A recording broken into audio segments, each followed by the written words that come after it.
नमस्कार,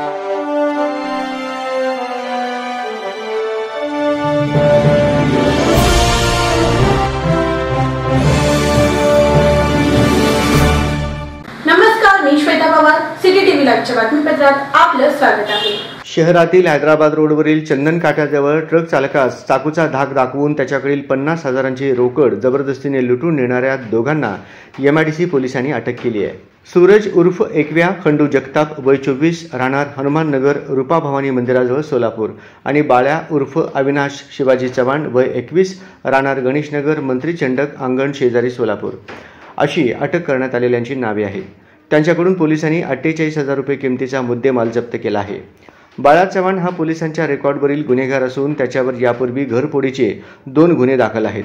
22 ऑगस्ट रोजी मध्यरात्री 1:30च्या सुमारास तोला बादशहा नसरुद्दीन जमादार वय 26 राहणार केरी अंबलगा तालुका आळंद जिल्हा गुलबर्गा कर्नाटक हा त्याची ट्रक घेऊन सोलापुरात आला। ती माल ट्रक चंदन काठाजवळ पार्क करून तो ट्रकच्या केबिनमध्ये झोपला असता 2 अज्ञात इसमांनी ट्रकमध्ये चढून जमादार यास चाकूचा धाक दाखवून तुझ्याकडील पैसे दे नाहीतर तुला भुसकून टाकतो अशी दमदाटी करत त्याच्याकडील रोख 50,000 रुपये व मोबाईल जबरदस्तीने लुटून नेला म्हणून MIDC पोलीस ठाण्यात गुन्हा दाखल करण्यात आला आहे। या गुन्ह्याचा तपास करताना पोलिसांना मिळालेल्या माहितीवरून पोलिसांनी सूरज व बाळ्या या दोघांना ताब्यात घेऊन चौकशी केली असता त्यांनी हा गुन्हा केल्याचे कबूल केले। पोलिसांनी त्यांच्याकडून एक मोबाईल, रोख 38,000 रुपये, गुन्ह्यात वापरलेला चाकू असा 48,000चा मुद्देमाल जप्त केला।